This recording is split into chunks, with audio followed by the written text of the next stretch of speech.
Aortic stenosis and the TAVI procedure. Welcome to Talking with Docs. I'm Dr. Brad Weening. And I'm Dr. Paul Zalzal. We brought a guest today, Dr. Mike Heffernan, a cardiologist. You know him well. He's been with us many times.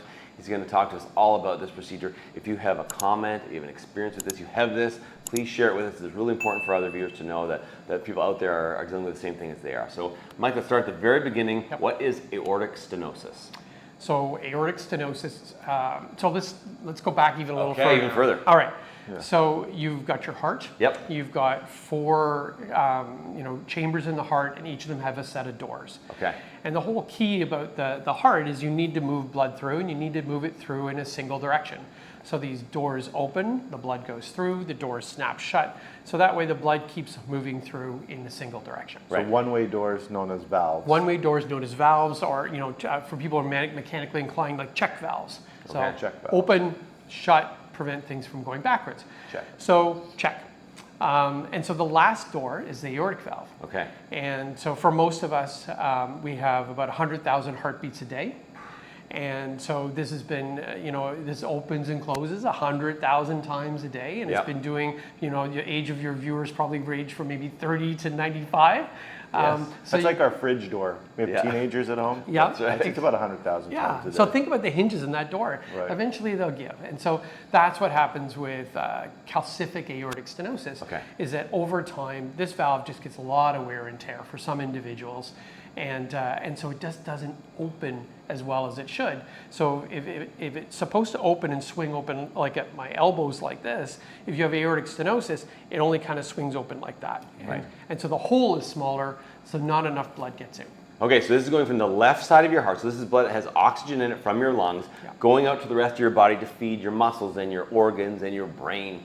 There's a bunch of different people that can get aortic stenosis, correct? So they're kind of broken into groups, like really young people, kind of middle-aged people, and older people. Is that fair to say? Yeah, or? that's fair to say. Okay. I think the majority of people that we see are older individuals, Right. kind of 70, 80, 90 years old, for Right. instance. And that's typical senile calcific aortic stenosis. And senile just means old. It Right. doesn't mean that there's a mentation problem. Right. And people who get this a little bit younger in life are people that are born with a bicuspid aortic valve rather than a standard aortic valve, which is tricuspid. So two valves. Two doors. two leaflets on the door. Yeah. So there's a single door. I've Yeah. got two hands. I need a third hand in here. So most of us have. Thank you. So most of us have three leaflets, and somebody with a bicuspid valve like me just has you only have two. the bicuspid? No, I don't. Oh. But 2%. You just said like me. Right. Two hands. I thought he had that too. Sure. I was going to rush you over to the suite over there. So 2% of people in the world though have a bicuspid valve. And So- very rarely you can actually have essentially one valve, right? Yeah, Like, that's it's really really, rare. really rare. That's really. I've had one patient in 30 years Right. with a unicuspid One- valve. And it would show up pretty early. Yeah. Probably. Yeah. Yeah, so it's not more valves, it's more leaflets on the Well, valve. yeah, exactly. Right. And so there's more wear and tear then because the system was designed for 3 leaflets and not 2 leaflets. And so people in their 40s, for instance, with a bicuspid valve, it's not uncommon that they come to attention, Right. either with leaky valves or narrowed valves. Okay, so when you have aortic stenosis, Yep. what does the patient experience? What kind of symptoms would they have? So most of them, nothing. Okay. And for a long period of time, nothing. And often a doctor will listen to their chest, they'll hear a murmur, Right. they get an ultrasound of the heart called an echocardiogram and go, oh, look at that, you've got a narrowed valve. Right. And then when things get worse and there's not enough blood actually getting out of that valve, the symptoms are shortness of breath when you're kind of trying to exert yourself. Things that you normally would have been able to do 6 months ago or a year ago, now you can't really do anymore. Or you're going up a flight of stairs and now you're stopping and you never stopped before. Being lightheaded, or you would describe them as brownouts. So you're not a complete blackout, but going again up a flight of stairs and feeling lightheaded like you've got to grab onto something, thinking, boy, I never had that before. And it's reproducible. And what percentage stenosis do you need before it sort of becomes symptomatic? Well, it has to be severe. And so Okay. there's a whole series of hemodynamic measures that we have to describe what is severe. I think it's probably not important to get down into that other than, there's mild, moderate, and severe, and it has to be severe before you're going to start feeling anything. And then finally, the last one is angina. Right, chest pain. So chest pain. And so those are the symptoms. And I think what's really important for people to know is that you can do well for a long period of time with aortic stenosis, but the minute that you start to develop symptoms, the prognosis is worse than most cancers. Right. So most people will pass away within 3 years of having started to develop symptoms. Untreated. And so as soon as we hear that there are symptoms, the clock starts ticking. And so the reason that it's a problem is twofold, right? One, because you're not getting enough blood out, but the second reason is because the amount of stress that it's putting on your left ventricle, correct? That wall, which is a big pad of muscle, gets thicker and gets less compliant, and there's a host of other problems that are related to that. That's why it should be dealt with a little more soon. Correct. Yeah. And so the heart has to respond to this. You know, the narrowing's tight, and the heart's trying to squeeze all the blood through this tiny little hole, and so it adapts by the walls get thicker. Right. And when things get really worse, the whole heart tries to expand. Right. The pressure builds up in the heart, and then if the pressure builds up in the heart, it translates into an increased pressure in the lungs. Right. And then that's what's going to make you short of breath. And we see this kind of relevant for our surgical practice because often that's how it becomes diagnosed. Like someone doesn't know they have it, and then you book them for surgery, and then in the process of the workup, it's discovered that they have an aortic stenosis that they didn't even know about, and then now the anesthetist is like, wait, we got to have a cardiologist clear this person first. So. And then that comes a challenge because you really need to operate on this person, and we need to say, okay, this is going to be a little dicier than somebody else. So, you know, then we do the motherhood statements of be careful, do your best. Yeah. Or sometimes even you say, sorry, we have to do this first. We got to do this first. Yes. Yeah, we have to fix this. Yeah, let's talk about this. Let's talk about what we can do now. Okay. If you have aortic stenosis that's reached the level where it needs to be treated, what are the options? Are there medical options before surgical options? So there are really no medical options. And so when we describe medical options, that means pills, right? And so there are no pill options. And as a general rule, we say to patients, look, this is a mechanical problem. It's going to need a mechanical fix. Right. And up until, let's say, the early 2000s, the only way to fix this was cardiovascular surgery. Okay, so open heart surgery. Right, So big cut. open the sternum Yeah. and get in there, take out the valve that's there, the old beat up valve, and put a brand new valve in, whether that's a mechanical valve or a pig valve or a cow valve, for instance. Which carried very real, measurable risk, long recovery, but was successful. Yeah, well, and it still is, Yeah. and it's still the right choice for a lot of individuals. Okay. You know, surgical risk often, you know, risk of heart attack, stroke, and death around the time of surgery. Most individuals like 2% to 5%, so not crazy high, but you know But that still real. Insignificant. Yeah, but you're going to be dead in 3 years Yes, unless it's a you have guaranteed it. outcome That's otherwise. 100%. Yeah. So right, If you're It's a different. poker player, you play the odds. you play Yeah. the odds, and so And then the mechanical valve, of course, if you take that, then you're on blood thinners for the rest you're of on your life. blood thinners for the And rest of the your animal life. valve, you don't have to take blood thinners for the rest Correct. of your life. Yeah. And so then in 2002, there was a first in human, look, let's try and do this without doing surgery. And that's puncturing the femoral artery.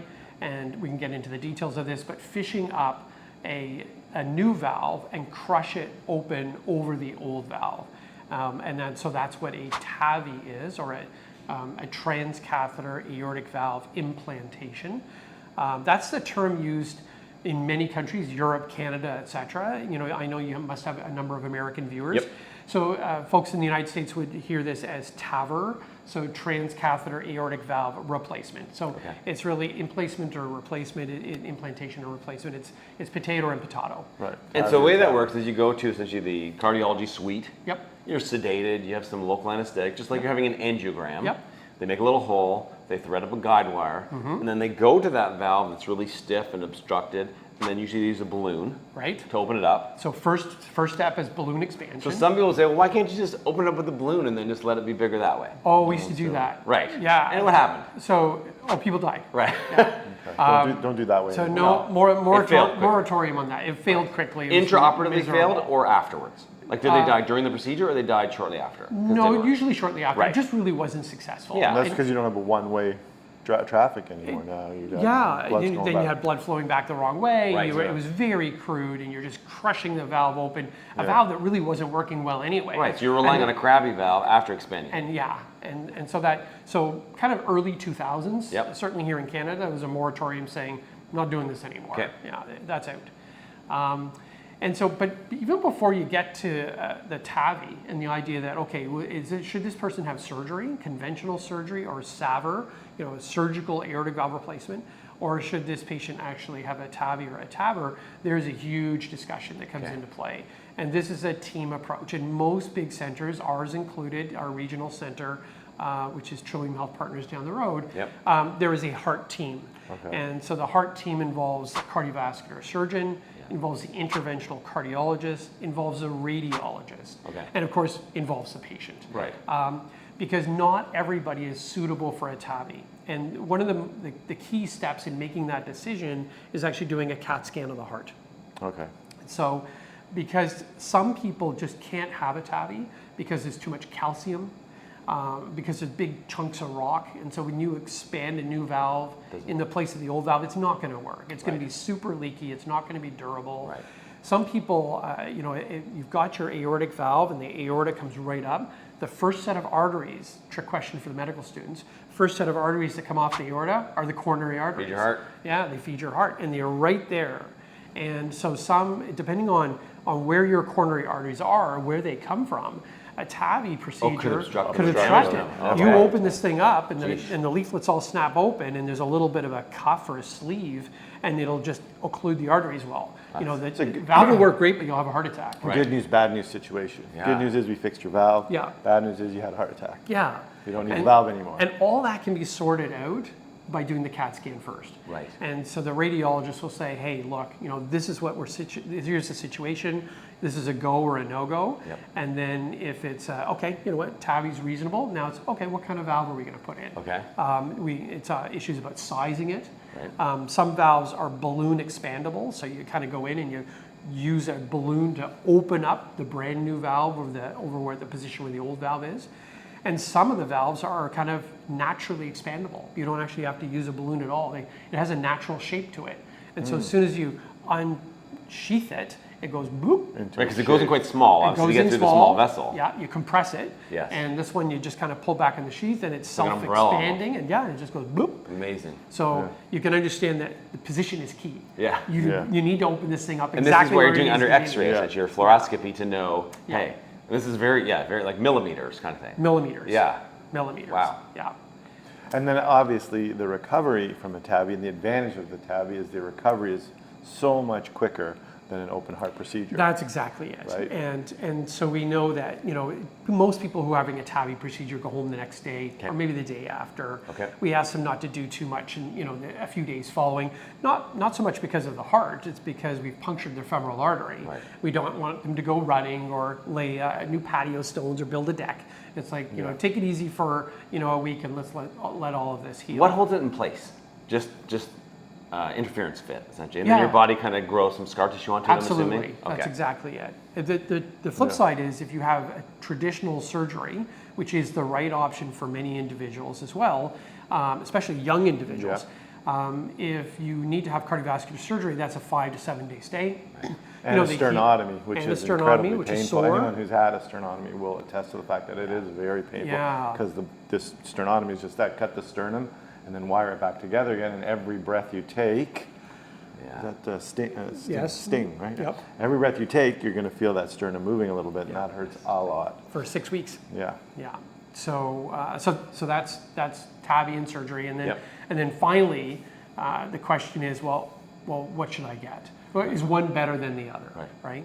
And so TAVI started for patients, and I can remember individuals in my practice like this, sort of late 1990s, early 2000s, there was no TAVI. Right. It was only surgery.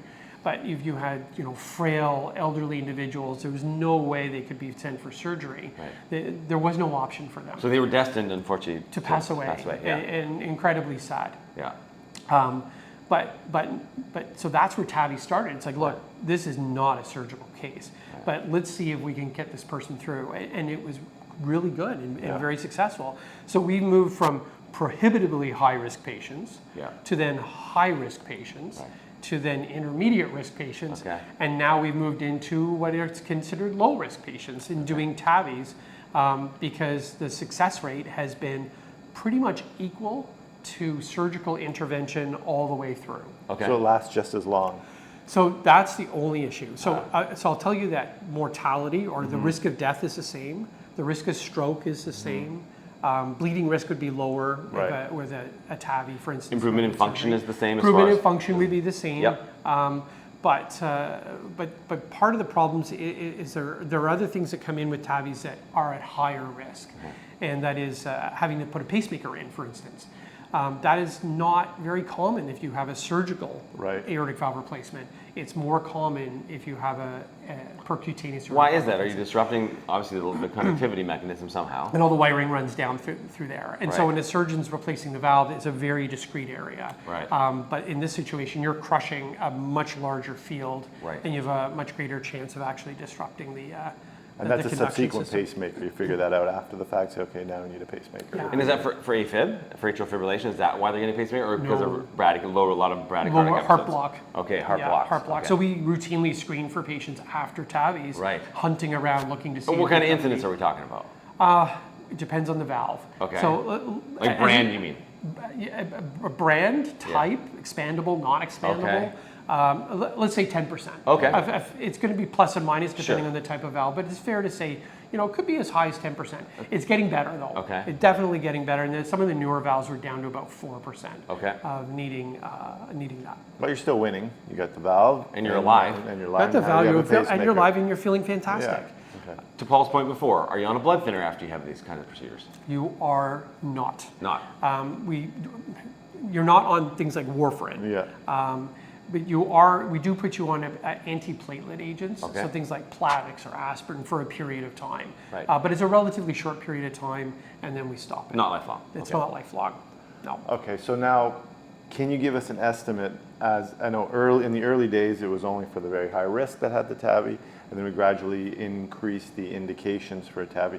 What are we now? If someone has aortic stenosis, just if you didn't know anything about the patient, you just said the odds are that you're going to get a TAVI or an open. Like how many opens compared to TAVIs or TAVRs are we doing now? What's the ratio? Yeah, so let's do this. And that's a great question. And it comes down to durability, which was your question before. Durability, we know for sure for surgical valves on the order of 15 to 20 years. Okay. And especially if that's, a bioprosthetic valve, for instance, Yeah. a non-mechanical valve. Right. Durability, we still don't know yet for TAVI, right? So it's still new. only So new. 20 years old. Right. Yeah. And so best estimates is that it seems to be just as good as surgical valves out to 10 years now, Okay. for sure. So I think somewhere between 7 to 10 years, we can confidently say, yes, it looks to be just as durable. Okay. If you're a 70-year-old patient with aortic stenosis that's symptomatic, and the CAT scan's been done, and there isn't any funny business going on, and it looks like you would be a reasonable candidate, I would expect you to have a TAVI procedure. Okay. Wow. Okay? Because a 70-year-old should be able to live to be at least 85 to 90 without having to think about doing any other intervention. The challenge is people who are less than 70 who walk through the office having Googled this You're like a and say, 50-year-old patient Right. with aortic stenosis, Bicuspid valve, maybe. valve, Right. and they say, yeah, you know what, I'm interested in a TAVI, and it's like, You're gonna outlive your TAVI, realistically. You are Good going chance. to yes, and actually now we're getting into the kettle of fish, but bicuspid valves don't do as well with TAVI, TAVIs, right. depending on the shape of the valve. Right. Where those leaflets are, how calcified they are. So a lot of thought goes into doing a TAVI and a bicuspid valve alone. And the revision of a TAVI, if was it gonna eventually say. fails, is there a revision option? Like go in and do an open? So we do TAVI in TAVI. I was gonna say, TAVI can you and do another TAVI. TAVI? That's Yeah. my first question Yeah. to you. So you can do that. You do TAVI and TAVI, but you can imagine that you've done TAVI number one, Yeah. Yeah. and the valve is never going to be as big as the one you Yeah. were born with. So it's Yeah. going to be a little bit smaller. And then if you're popping Yeah. valve number Right. 2 inside valve number 1, again, it's going to be a little bit smaller. And, But and that design was based on those Russian dolls that every time you open, there's a smaller Yeah. doll inside? yeah, Right. yeah, no, that's a good point. So the big things that come into play, and I've got a young individual who's just in this situation now, who's in his kind of late 40s, really athletic. It's like, what are we going to do here? And so I think a lot of time when the heart team kind of gets together in this situation, a TAVI is not the option for that person in the late 40s. It's like, look, let's do a surgical procedure now, Right. and it might not be a mechanical valve, it might be just a bioprosthetic valve. And that we expect that valve to take you 15 to 20 years. And then 15 to 20 years from now, okay, then we're talking 70. TAVI. And then Yeah. TAVI is gonna be better in 20 years, probably too. And TAVI's going to be better Yeah. in 20 years. And so, Put that TAVI in the back pocket for now. yeah, and if we're thinking about, for some individuals thinking, okay, we might have to do TAVI and TAVI in the future, then we really start thinking about the type of valve, where the coronaries are. Because Right. if you're going to go valve and valve, you need to know that the next time I'm in here, Am I gonna cover the am coronary? I going to cover the coronary arteries? Right. So there is so much work that goes Gee into whiz. thinking about not just today, but what might we be doing 10 or 15 years from now Right. to make sure this is the right option for this patient. Okay, so this is getting really detailed. So say you Oh, can't do super. TAVI and TAVI. Yeah. Can you go in and do open heart surgery, remove the TAVI, and then put an could. old school valve? You could. So that is an option Yeah. as well. Revision of the TAVI, full-on revision. Yep. Okay. Wow, that's That's a lot of TAVI. Well, that's a lot of TAVI. That's a lot of stuff. But this is one of those things that drastically alters these people's lives for the better, right? These people are essentially on their deathbed. Oh, they feel fantastic. Right, and they're like, wow, I feel Yeah. amazing, I'm not short of breath, I can run up the stairs, game changer. Yeah, so I don't get Yeah. to be an That's orthopedic too surgeon, bad, right? yeah. So a lot of things that we do is like, I'm going to give you this. You manage them. You manage them. Or Yeah. I'm going to give you this medication. I know from the science it's going to make you live better Right. and live longer, but you're not going to feel any better. You're curing the right? problem. But this is a cure. This is Yeah. like fixing somebody's knee and Cure. then Yeah. walking into your Yeah, this office. is amazing. So we don't get Yeah. that very much in cardiology. But we get that in this. Yeah. And so patients are seen in follow-up kind of 4 or 6 weeks after, and they're reporting that they feel a lot better. And they don't realize how much they slowed down before. This is a little bit backwards, but what is the incidence of aortic stenosis? How common of a problem is this in the average population? What percentage of people have aortic stenosis Oh, that has to be dealt with? Is it that- like a 1% or a 0.5 or a 0.2 or not? So a few percent. Yeah, Yeah. okay. It's a yeah. I guess it's fair So to it's say a common, it's a few percent. you It's probably know common. someone that's You got see it. a lot of it as a cardiologist. And we see a lot of it as a cardiologist. And actually what's happening now is that primary care is so good, the echocardiograms are Right. so good, that we're identifying people with mild aortic stenosis who probably are not going to need surgery for maybe 5, 7, 10 years. Monitor. And we are monitoring them. So I have this whole huge cluster of patients that I'm just monitoring yearly and tracking them. Whereas before they would just show up and be in They would crisis. show up and Short of not feel breath. great. Yeah. Yeah. Okay. There you go. That's That's a awesome. lot of TAVI. Thanks a lot for that Yeah. aortic stenosis summary. Please, if you guys have had experience with this, leave it in the comments. That'll help someone else who's going through this. Now you know. And if you like this video, please like it, subscribe to our channel. And remember, you are in charge of your own health. Thanks, Dr. Heffman. Well, thanks See you for next having me. time.